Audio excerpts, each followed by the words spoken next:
Tollywood energetic young hero Ram Pothineni villain గా మారుతున్నాడా అంటే అవుననే మాట గట్టిగా వినిపిస్తుంది.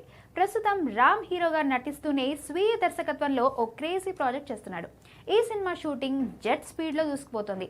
తొలిసారి రామ్ మెగాఫోన్ పడుతుండడంతో రాబో 23 ఎలా ఉంటుందా అనే ఆసక్తి అందరిలోనూ ఉంది. ఇదిలా ఉంటే రామ్ విలన్ గా నటించనున్నాడనే న్యూస్ సోషల్ మీడియాను షేక్ చేస్తోంది. అది కూడా సూపర్ స్టార్ కు విలన్ అనే మాట మరింత ఎగ్జైటింగ్ గా మారింది. సూపర్ స్టార్ రజనీకాంత్ నటిస్తున్న latest most awaited action thriller చిత్రం ధర్మన్. ఈ చిత్రంలో రజనీకాంత్ కు విలన్ గా రామ్ పోతినేని రంగంలోకి దిగుతున్నట్లు సమాచారం.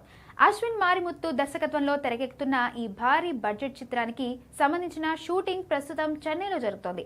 Kamal Haasan Raj Kamal Films International banner పై ఈ సినిమా నిర్మిస్తున్నారు. దీంతో అనౌన్స్మెంట్ నుంచే ఈ సినిమాపై భారీ హైప్ క్రియేట్ అవుతుంది.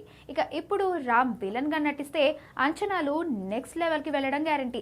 మేకర్స్ నుంచి ఈ విషయంలో అధికారిక ప్రకటన రాలేదు గానీ ప్రస్తుతం రామ్ తో చర్చలు జరుగుతున్నట్టు టాక్. కానీ రజనీకాంత్ రామ్ పోతినేనిల మధ్య వచ్చే సన్నివేశాలు సినిమాకే హైలైట్ గా నిలుస్తాయని కోలీవుడ్ వర్గాల సమాచారం. మరి నిజంగానే ఈ క్రేజీ కాంబినేషన్ సెట్ అవుతుందేమో చూడాలి.